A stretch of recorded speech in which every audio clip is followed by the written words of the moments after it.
Welcome to my channel Lit Muses, where we discuss the play Hamlet, Prince of Denmark.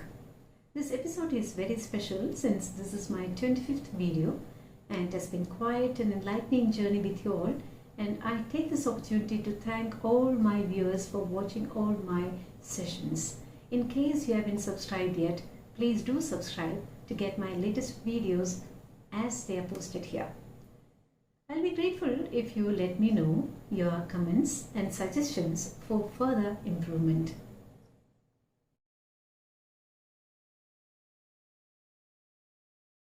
Act 5 Scene 1 is indeed a very long scene of around 294 lines, and the scene opens in a graveyard with three grave diggers busy digging a grave. Soon we meet Hamlet, Horatio there, and later Laertes, the king and the queen, who come there for the funeral of Ophelia. The scene 1 of Act 5 is otherwise known as the graveyard scene. It's a scene which reveals Hamlet's realization and revelations of the tragic flaws of the principal characters. It has an underlying tone of pathos as Ophelia's funeral is being conducted, and it is sheer fate that Hamlet reaches the same graveyard to witness the ceremony. It is rather unusual that neither Horatio nor the gravedigger gives Hamlet a hint about Ophelia's death until Hamlet infers the fact from the words of Laertes in the churchyard. The scene reveals two belated expressions of love and appreciation for Ophelia made by Hamlet and Queen Gertrude. As the words of Gertrude in Act 5 Scene 1, Queen, scattering flowers, sweets to the sweet, farewell. I hoped thou shouldst have been my Hamlet's wife. I thought thy bright bed to have decked, sweet maid, and not have strewed thy grave.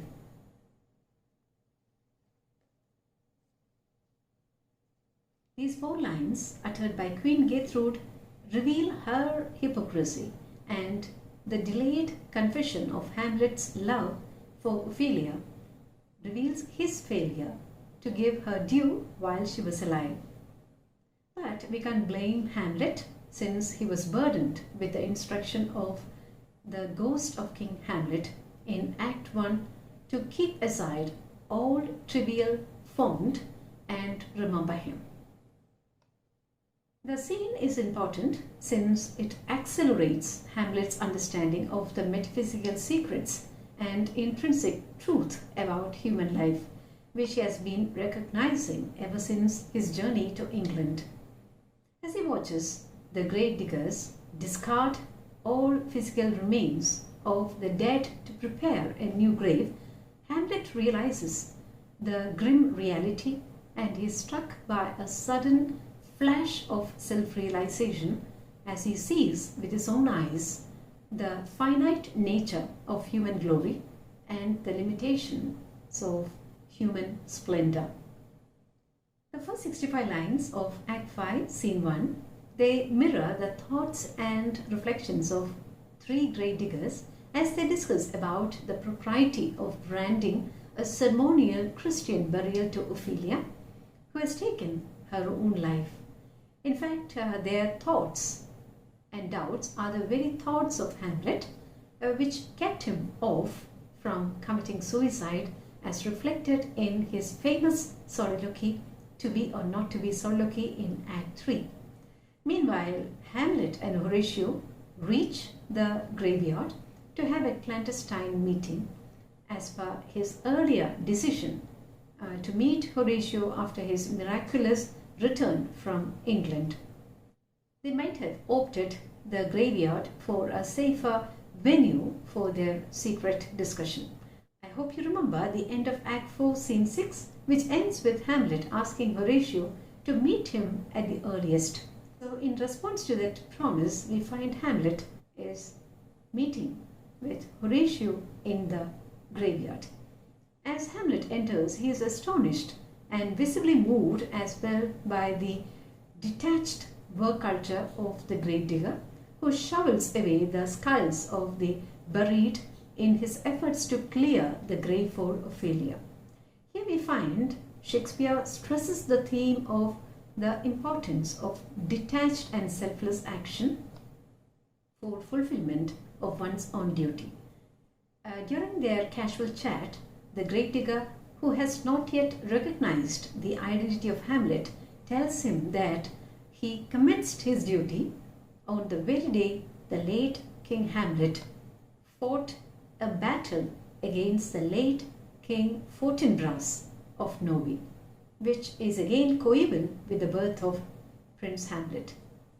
He also tells him that the young prince is now sent to England to recover his lost wits there. So we find here Hamlet is seen once again overcome by feelings of attachment when the grave digger shows him the skull of Yorick, the king's jester, with whom Hamlet shares some fondest memories of his childhood. And we find Hamlet is seen consumed by the emotions which subdues him, whereas the grave digger appears to be fairly nonchalant in his views about setting the grave of young Ophelia by discarding the physical remains without being affected by his action. I think the grave digger, just as young Fortinbras did in Act 4, Scene 4, is teaching Hamlet about the art of doing one's duty without being affected by the action. The importance of perfect state of detachment for the fulfillment of right action in the right way. In fact, it is this aspect of Hamlet I delved into in my research, whose details I shall surely give in the chat box for further reference. Meanwhile, Hamlet is quite surprised by the royal mourners and Laertes at the graveyard, as he then realizes about the death of Ophelia. It is worth noticing that even after knowing the death of Ophelia, Hamlet remains hidden from the mourners until he got emotionally wakened by the passionate outburst of her brother as he leaped for his final embrace.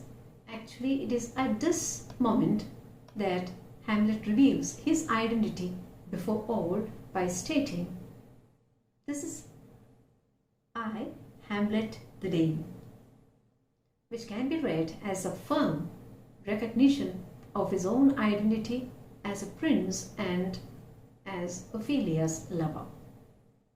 He tells Laertes that though he is not splenetic and rash, yet I have in me something dangerous. Actually, the lines reveal his hamartia very well. Hamlet suffers due to the rashness of his actions which he have done in his life. The lines of Hamlet: I loved Ophelia, 40,000 brothers could not, with all their quantity of love, make up my sum. What wilt thou do for her? In fact, the sudden outpour of emotions disclose Hamlet's love for Ophelia. Hamlet asks Laertes why he rejects his friendly advances. Perhaps at this point, Hamlet is not sure if Laertes knew about his murder of Polonius.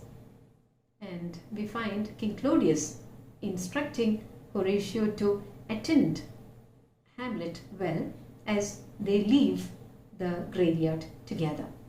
And as Hamlet and Laertes leave, we find he is consoling Laertes to speed up their stratagem for its immediate operation, as the memory of the departed Ophelia can only be perpetuated by the sacrifice of the life of Hamlet.